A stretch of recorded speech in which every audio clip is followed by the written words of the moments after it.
పులి చారలు అనే చందమామ కథ చెప్పుకుందాం. పూర్వం పెద్ద పులి, చెవుల పిల్లి ఒక అడవిలో ఇరుగు పొరుగున కాపురం ఉండేవి. మాటు వరుసకి వాటికి ఇట్లా పేర్లు పెడదాం. పులి దంపతులకు మేకమయ్య, మేకాలమ్మ. కుందేలు దంపతులకు చెవలయ్య, చెవలమ్మను. వారు వీరు చాలా అన్యోన్యంగా ఉండేవారు. వాళ్ళ స్నేహం ఇట్లాంటిది అని నోటి మాటలతో చెప్పలేము. అంతా అరమరికలు లేకుండా, కల్లా కపటం లేకుండా కలిసి ఉండేవారు. ఉభయుల ఇల్లు కూడా పూరివి. ఇక వర్షాకాలం వస్తే చాలా ఇబ్బంది. అందుకని అడవిలోకి పోయి ఆవురు గడ్డి తెచ్చుకొని గుడిసెలు దిట్టంగా చేసుకోవాలి. లేకపోతే వానాకాలం 4 నెలలు ఇబ్బంది పడవలసి వస్తుంది. అందుచేత మేకమయ్య గారు, చెవులయ్య గారు కొన్నాళ్ల పాటు రోజు అడవికి వెళ్ళి తాము మోసినంత గడ్డి తీసుకురావాలని నిర్ణయించుకున్నారు.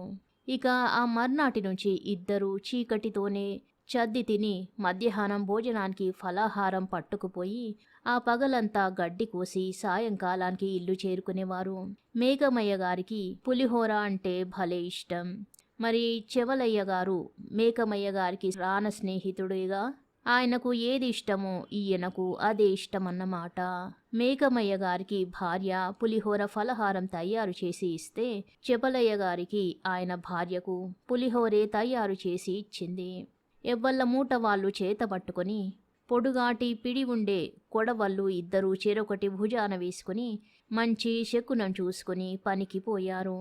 జట్టుగా వెళ్ళిన నేస్తులిద్దరూ గడ్డి కోసి వెంటితో కట్టి వీపున వేసుకుని సాయంత్రానికి చక్కా ఇంటికి వచ్చేశారు. ఇట్లా 2-3 రోజులు బాగానే గడిచాయి. కాని కాలం ఒక్కలాగా వెళ్ళదంటారు కదా పెద్దవాళ్ళు. ఆ మాట అక్షరాల నిజమైంది ఇప్పుడు.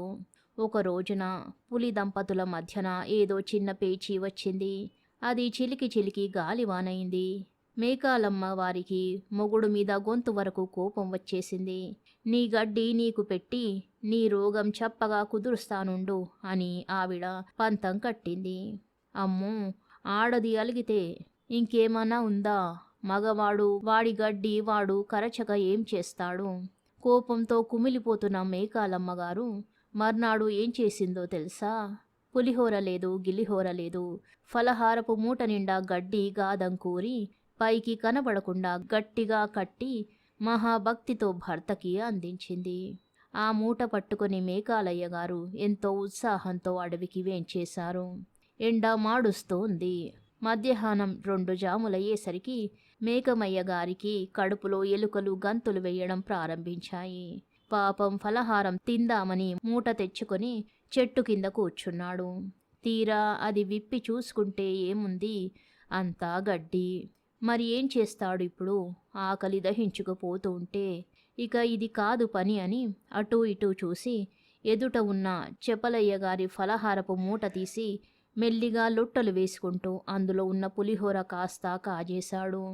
ఇక చెపలయ్య కనుక్కోడు ఈ దొంగతనం.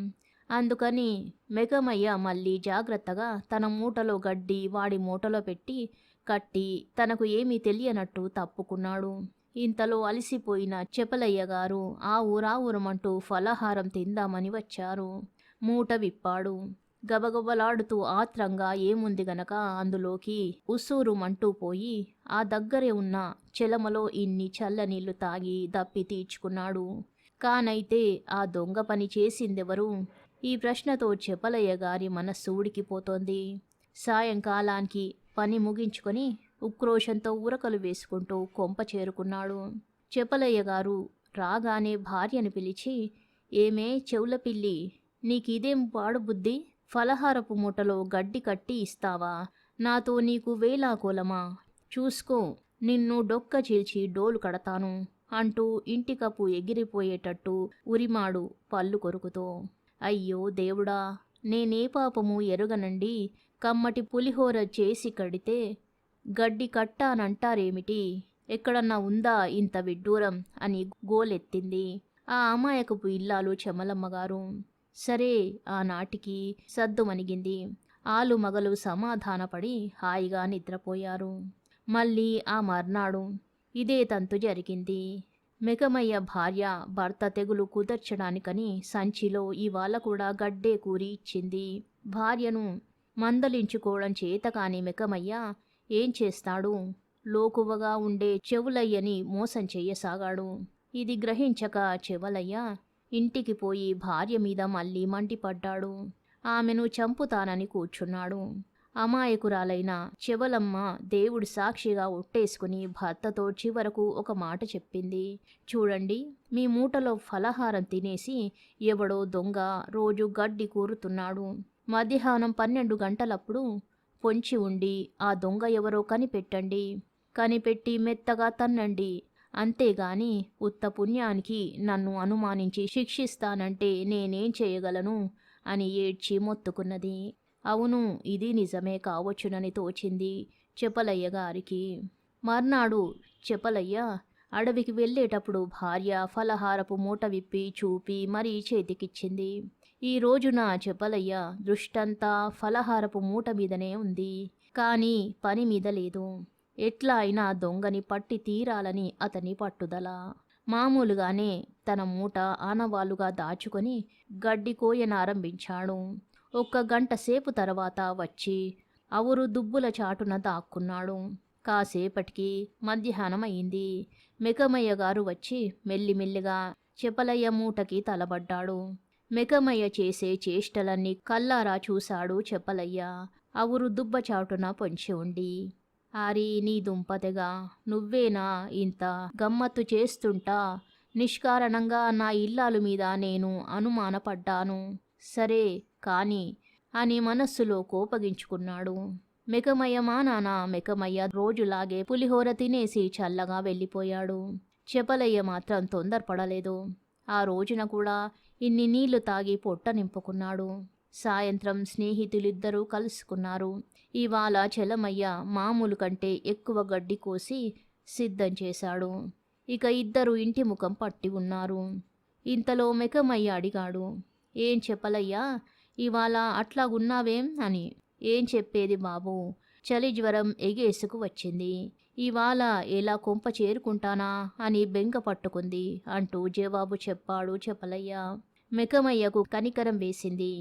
పోనీ చెపలయ్య, నీ గడ్డి మోపు నా వీపు మీద వేసి కట్టి దానిపైన నీవు కూర్చో. నా గడ్డి వేరే ఆనవాలుగా పెట్టు.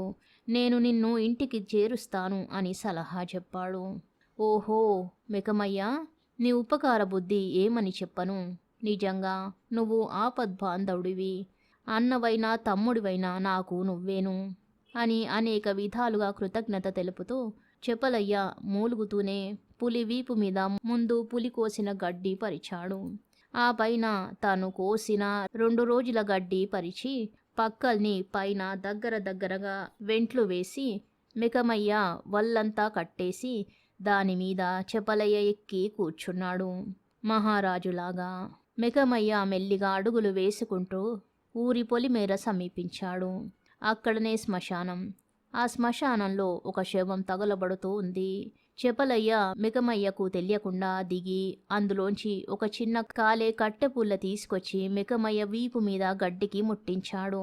గడ్డి వెంటి అంటుకుని మెకమయ్య ఒళ్ళంతా తెగ కాలింది. మెకమయ్య శరీరం కాలిపోతుంటే చెపలయ్య బుద్ధి చెప్పాడు. ఓయ్ మెకమయ్య గారు, మరెన్నడూ ఇతరుల మూటలో ఫలహారం కాజేసి గడ్డి దూర్చకండేం.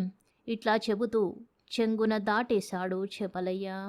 అసలింతకీ ముఖ్యమైన సంగతి మీకు చెప్పడమే మరిచా. మొదట్లో పులికి చారలు మచ్చలు లేనే లేవట. ఇదిగో ఇది ఇట్లాంటి దొంగ పని చేసినప్పటికీ కుందేలు దానికి పరాభవం చేసి బుద్ధి చెప్పడం జరిగింది. వెంటినంటుకున్న దిక్కునల్లా అడ్డుగాను నిలువుగాను కాలిపోయి మెకమయ్య గారికి నల్లటి చారలు మచ్చలు ఏర్పడ్డాయి. తాత చేసిన పాపం తరతరాల పోదు అన్నట్టుగా ఈ పాపం ఒక్క మెకమయ్య గారితో పోలేదు. పులి జాతికంతకి ఈ నల్లటి చారలు మచ్చలు శాశ్వతంగా అచ్చుపడిపోయాయి. ఈ నల్లటి మచ్చలు పులి జాతికి మాయని మచ్చలుగా నిలిచిపోయాయి. ఈ మచ్చలే లేకుండా ఉంటే పులి జాతి చక్క పచ్చటి శరీర ఛాయతో ఎంతో అందంగా ఉండేది. అందుకనే మనిషే కాని జంతువే కాని జీవితంలో మచ్చ రాకుండానే చూసుకోవాలి. వచ్చిందా అంటే మట్టుకు మాపు చేయడం మన వల్ల కాదు. కథ సమాప్తం. శుభం.